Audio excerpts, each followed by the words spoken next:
të nderuar teleshikues, nga edicioni orës 16, pas pak në lajme do të ndiqni. Hapen të gjithë grup kapitujt e anëtarësimit në BE. Komisionerja Marta Kosi cilësoi vendin tonë shembull në rajon, ndërsa kryeministri Rama deklaroi se ky proces është bërë në kohë rekord. Opozita proteston para kryeministrisë, ndërsa grumbullimet e qytetarëve do të jenë të përjavshme. Kryetari i PD-s Berisha kërkon largimin e kryeministrit Rama dhe formimin e një qeverie teknike. Bllokojnë në pikën doganore të Hanit të Hotit 520 ton misër brektoral që rezultoi me aflatoksin. Pritet përgjigje përfundimtare e analizave për të bërë më pas asgjësimin e dritit apo kthimin e ngarkesës në Serbi. Në 10 muajt e parë të këtij viti Shqipërinë e kanë vizituar 11.1 milion vizitorë të huaj, ose 7% më shumë se njëjtë periudhë një viti më parë. Në shtator të parë ishin qytetarët nga Kosova dhe Polonia. Kombëtarja është në pritje të kundërshtarit për play-offin e botërorit kuqezit. Për momentin ndodhen në vazën e dytë, por gjastat janë që Irlanda të na parakaloj në renditjen e FIFA-s dhe të zbresim në vazën e tretë.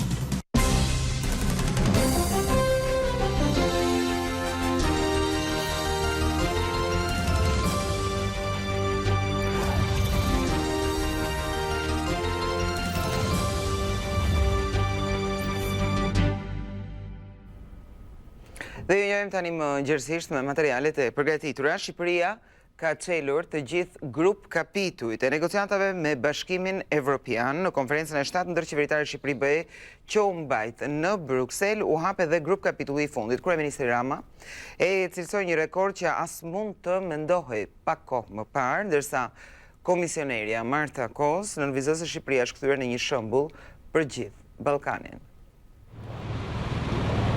Shqipëria hapi edhe grup kapitullin e fundit të negociatave me Bashkimin Evropian të përbujqësinë dhe koezionin. Përmbyllet në këtë mënyrë edhe formalisht faza hapjes së 33 kapitujve të negociatave brenda një periudhe vetëm një vjeçare. Përmes grup kapitullit të 5, Shqipëria përfiton mbështetjen e vijim nga Bashkimi Evropian lidhur me modernizimin e bujqësisë, rritjen e kapaciteteve prodhuese dhe digitalizimin e zinxhirit ushqimor. Komisionera për zgjerimin në Bashkimin Evropian Marta Kos u shpreh se çelja e 6 grup kapitujve në 13 muaj është deklarata më e fortë e angazhimit personal të kryeministrit Rama. Çelja e 6 grup kapitujve në 13 muaj është merit e angazhimit tuaj personal, i dashur Edi. Në qoftë se do të na duhej një rast se çfarë është procesi i anëtarësimit në Bashkimin Evropian, duhet hedhur syt nga vendi juaj. Ka të bëjë me transformimin, ka të bëjë me një udhëheqje të fortë. In Edi Rama, you have a leader who is not looking back in the past. Tek Edi Rama keni një udhëheqës, i cili nuk i kthehet së shkuarës për të gjetur pretekste apo justifikime pse diçka s'mund të bëhet. I dashur Edi, ju jeni udhëheqësi që shepur nga e ardhmja dhe e gjen zgjidhjen për sfidat ekzistuese me të cilat përballemi të gjithë. Ju keni mbështetjen e fuqishme nga më shumë se 90% e shqiptarëve që e shohin të ardhmen e tyre brenda Bashkimit Evropian. Punon me të gjithë ata, me opozitën në parlament, me shoqërinë civile dhe sektorin privat, dhe kjo do të garantojë suksesin e Shqipërisë edhe në të ardhmen. Shqipëria është shembulli më i mirë i fuqisë transformuese të zgjerimit. Jeni frymëzim edhe për shtetet e tjera të Ballkanit Perëndimor. Çelja e të gjithë grup kapitujve është sukses, por mbyllja e tyre është çmimi real. Por ju garantoj mbështetjen time personale për të ndërtuar të ardhmen e Shqipërisë brenda Bashkimit Evropian.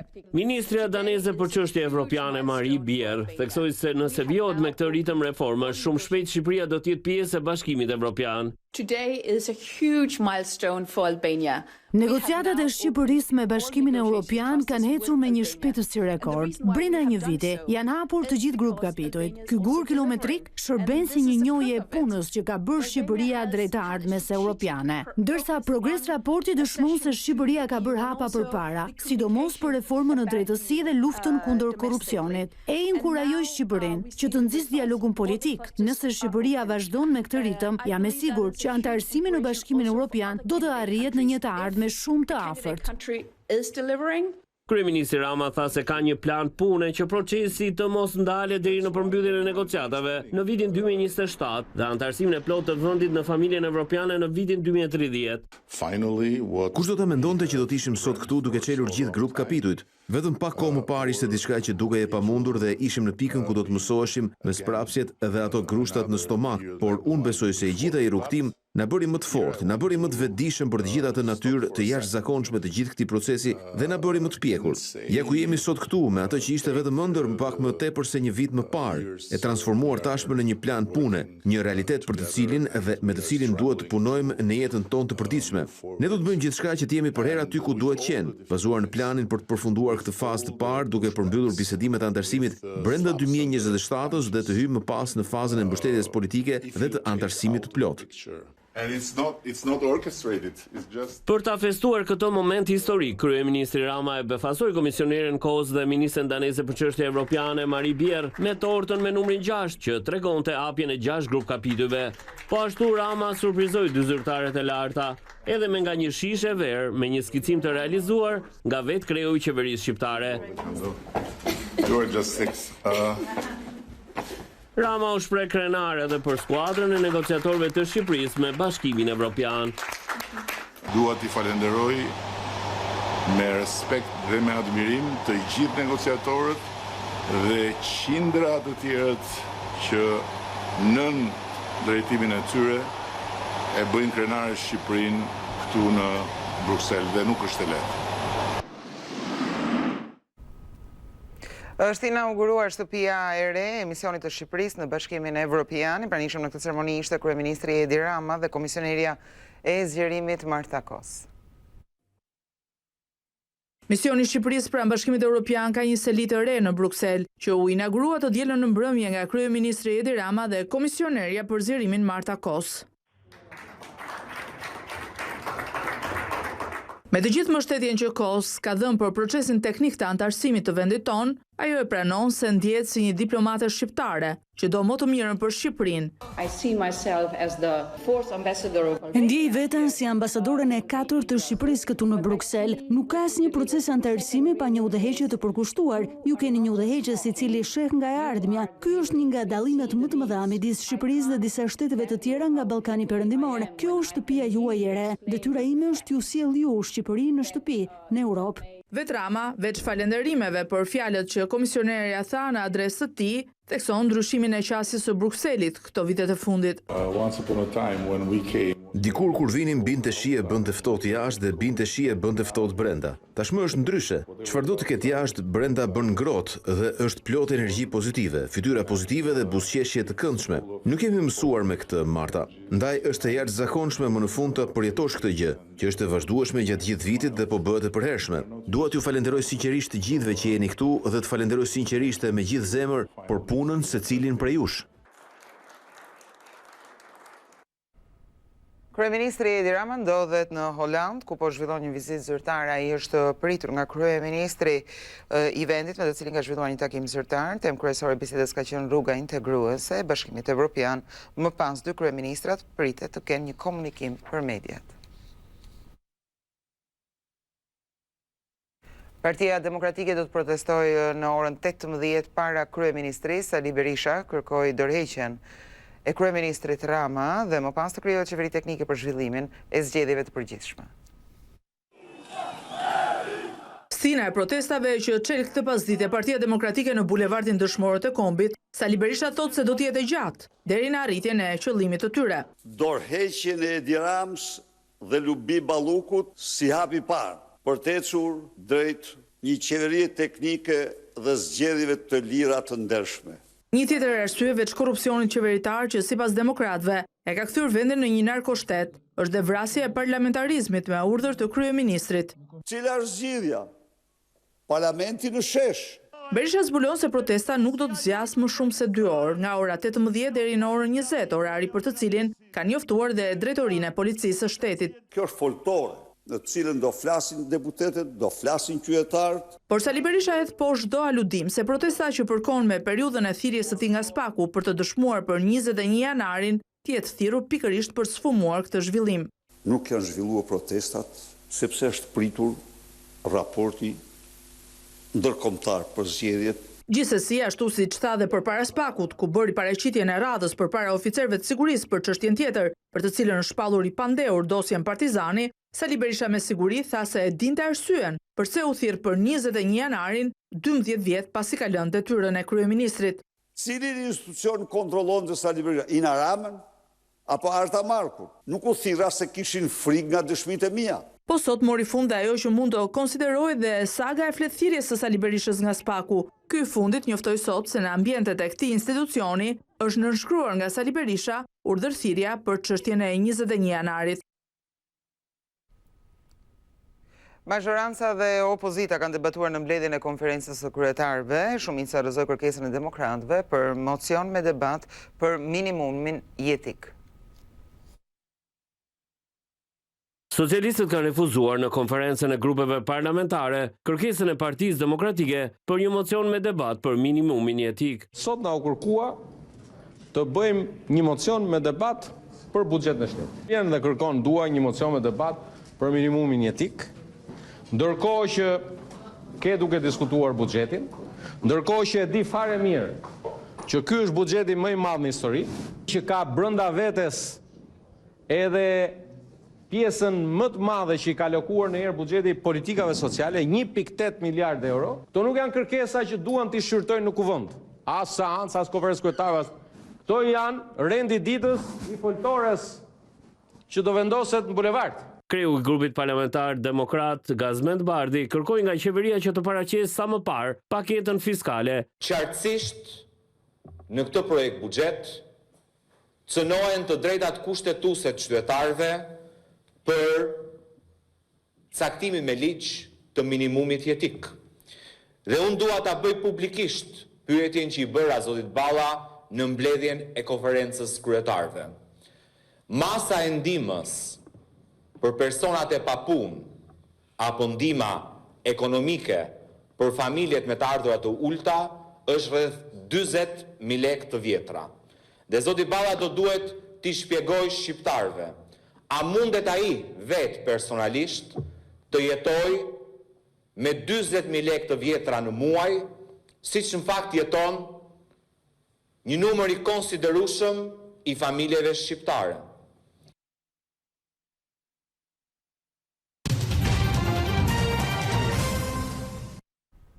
Gjykata e posaçme nisi gjykimin e ish zëvendës kryeministit Arben Ahmetaj për dosjen Buka, ku është marrë i pandehur për akuzën e shpërdorimit të detyrës. Në këtë seancë, Ahmetaj u përfaqësua nga avokati Henrik Ligori.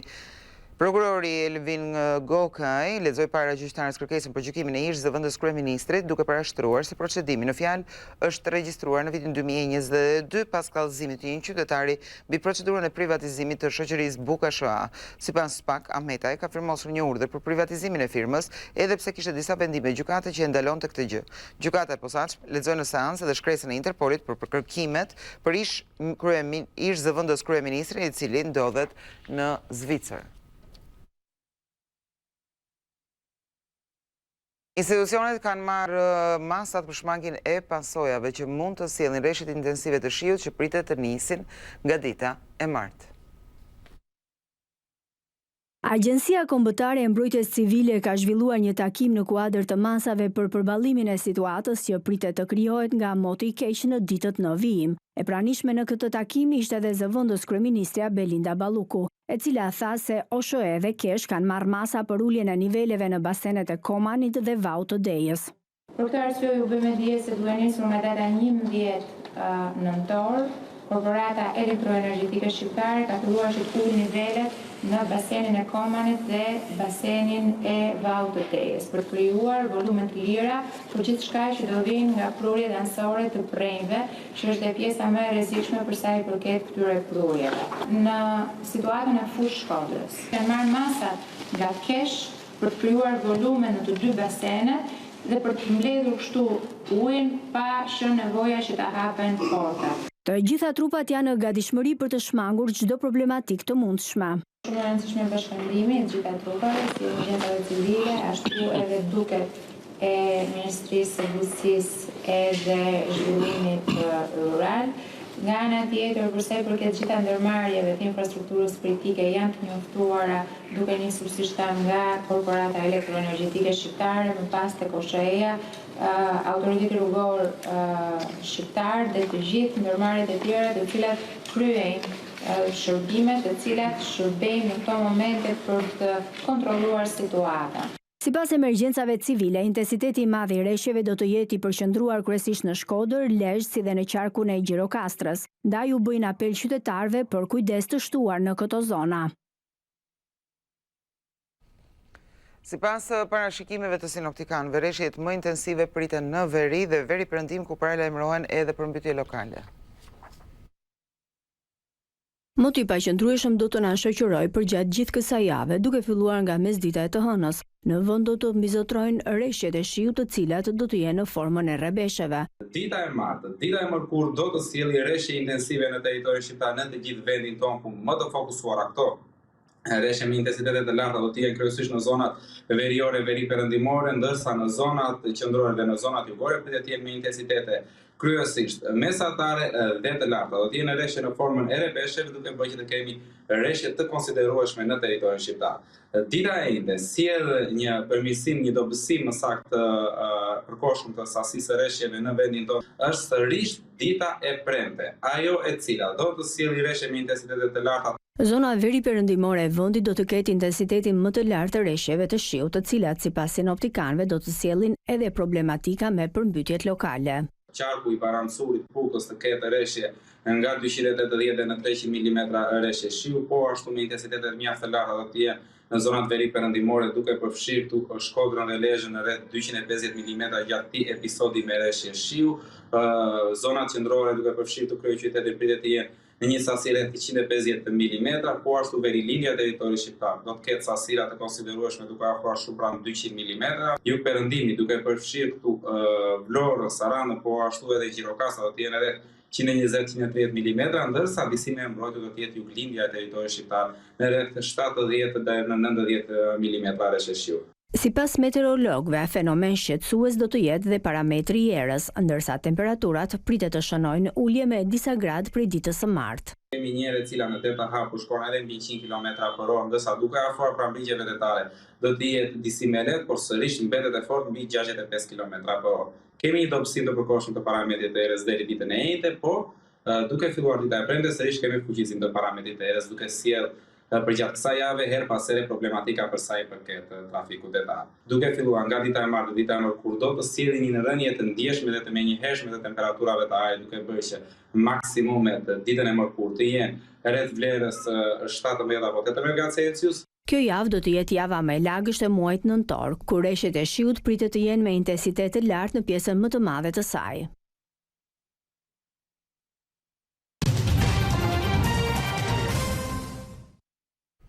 Bllokohen në pikën doganore të Hanit të Hotit 520 ton misër blegtoral që rezultoi me aflatoksin, pritet përgjigja përfundimtare e analizave.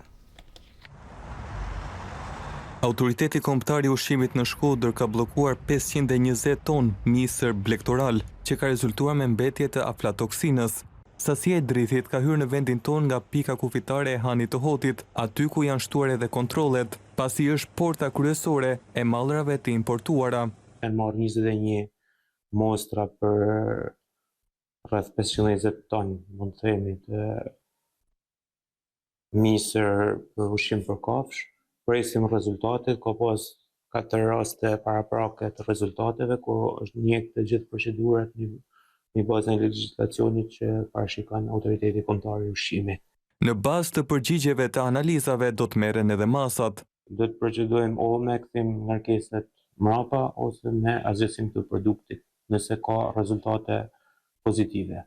Kjo është sasia më e madhe e misrit me mbetje e bllokuar nga autoritetet në Shkodër.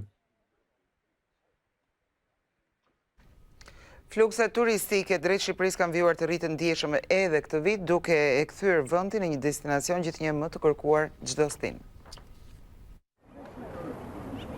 Flukset turistike në vendin tonë vijojnë të jenë të larta edhe përgjatë këtij viti në çdo stin të tij. Sipas të dhënave zyrtare të publikuara nga Ministria e Turizmit në 10 muajt e parë të këtij viti, Shqipëria ka mirëpritur mbi 11.137.000 vizitorë të huaj. Krahasuar me të njëjtën periudhë të vitit 2024, janë 7% më shumë vizitorë nga jugu në veri. Vit pas viti, vendi ynë po ofron turizëm gjithvjetor, këtë dëshmojnë edhe shifrat e muajit tetor të këtij viti, pasi janë regjistruar mbi 908.000 vizitorë, duke konfirmuar vendin si një destinacion me zhvillim të qëndrueshëm dhe tërheqës në çdo stin. Jo vetëm vija bregdetare është e preferuar nga të huajt, por janë edhe sitet historike e arkeologjike që tërheqin vëmendjen e vizitorëve, si Parku Arkeologjik i Butrintit, Kalaja Gjirokastres, Muzeu Kombëtar Gjergj Kastrioti Skënderbeu dhe Parku Arkeologjik i Apolonis. Po ashtu, vendi ynë për shkak të relievit ofron mundësi për turizëm edhe në fshatrat turistik që po njohin numër të lartë turistësh, gjithnjë më shumë, dhe paralelisht po zhvillohet edhe infrastruktura për turizmin e aventurës. Fluksi i lartë i vizitorëve reflektohet edhe tek strukturat akomoduese të vendit tonë, ku vetëm gjatë muajit shtator, vizitorët në këto struktura sipas Instat gjithsej u rritën me 31.7%, ku ata jo rezident shënuan rritje prej 37.8% dhe rezident 15.1%. Të ndarë sipas shteteve, 13% e këtyre vizitorëve rezultuan nga Kosova, Polonia 11% dhe nga Italia me 10%, ndërsa Gjermania dhe Franca kontribuan përkatësisht me 9% dhe 8% e vizitorëve, ndërsa 49% e tyre ishin nga vendet e tjera. Në raportin e Instat, vjetre se në shtator të këtij viti, rritja më e madhe e vizitorëve jo rezident u shënua në zonat bregdetare me plus 44.1% dhe në hotelet dhe akomodimet të ngjashme me plus 32.1%.